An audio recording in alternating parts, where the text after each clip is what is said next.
કોલકાતાના તાંગરા વિસ્તારમાંથી એક દર્દનાક અને ચોંકાવનારી ઘટના સામે આવી છે।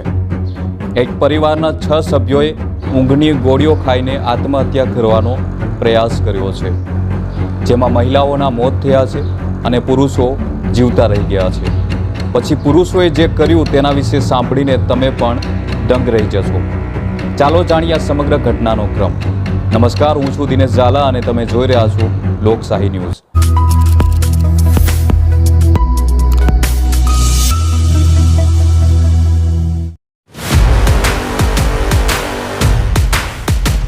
મિત્રો, કેસની શરૂઆત થાય છે ડે પરિવારમાંથી। પ્રણય ડે, પ્રસૂન ડે અને તેમની પત્નીઓ સુદેશના અને રોમી, તેમજ 2 બાળકો પણ છે। એક દીકરો છે અને એક દીકરી છે। પરિવાર આર્થિક મુશ્કેલીનો સામનો કરી રહ્યો હતો। કરોડોનું કર્જ હતું, ઘર પણ ગીરવે મૂક્યું હતું અને તણાવની વચ્ચે અતિશય દુઃખદદાયક નિર્ણય લેવાનું નક્કી કરે છે અને તે નિર્ણય હોય છે આત્મહત્યાનો। એક રાત્રિ દરમિયાન આખા પરિવારે ઊંઘની ગોળીઓ લઈને આત્મહત્યા કરવાનો પ્લાન બનાવે છે, પરંતુ સવારે આખી બાજી જ પલટી જાય છે। બીજા દિવસે સવારે પ્રણય, પ્રસૂન અને તેમનો દીકરો જીવતા રહી ગયા, જ્યારે બંને મહિલાઓ અને દીકરીના મોત થઈ ગયા હતા। જ્યારે બંને ભાઈઓએ જોયું કે તેમની પત્નીઓ અને દીકરી હજુ પણ સૂઈ રહ્યા છે, તેઓએ એક હૃદયભેદી નિર્ણય લેવાનું નક્કી કરે છે। પ્રણય અને પ્રસૂન ડેએ સૂતેલી હાલતમાં જ પોતાની પત્નીઓની હાથની નસો કાપી નાખે છે, જેથી ત્રણેયના મોત નીપજે છે।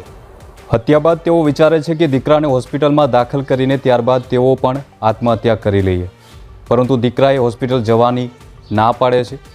આખરે પરિવારના બાકીના જીવી બચેલા શખ્સો ઘરમાંથી નીકળી જાય છે અને કારમાં ફરવા લાગે છે।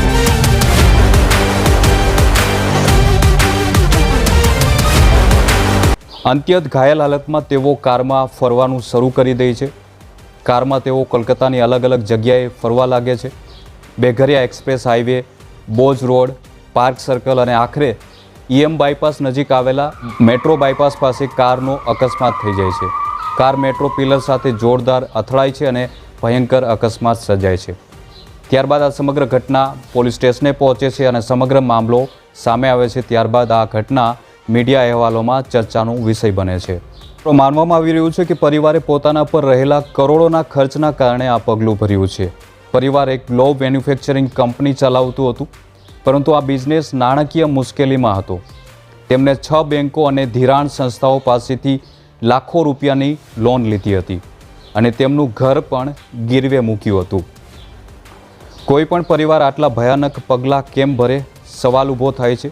જવાબ: આર્થિક તણાવ, 6 અલગ અલગ બેન્કો અને લોન એજન્સીઓ પાસેથી લીધેલું કરોડોનું કર્જ। જ્યારે કોઈની પાસે આશા રહેતી નથી, ત્યારે તે વ્યક્તિને અંધારમય રસ્તો જોવા મળે છે। આ સ્ટોરી કેવી લાગી કમેન્ટ કરી જરૂર જણાવજો અને જતાં પહેલાં અમારી ચેનલને સબસ્ક્રાઈબ કરવાનું ભૂલશો નહીં।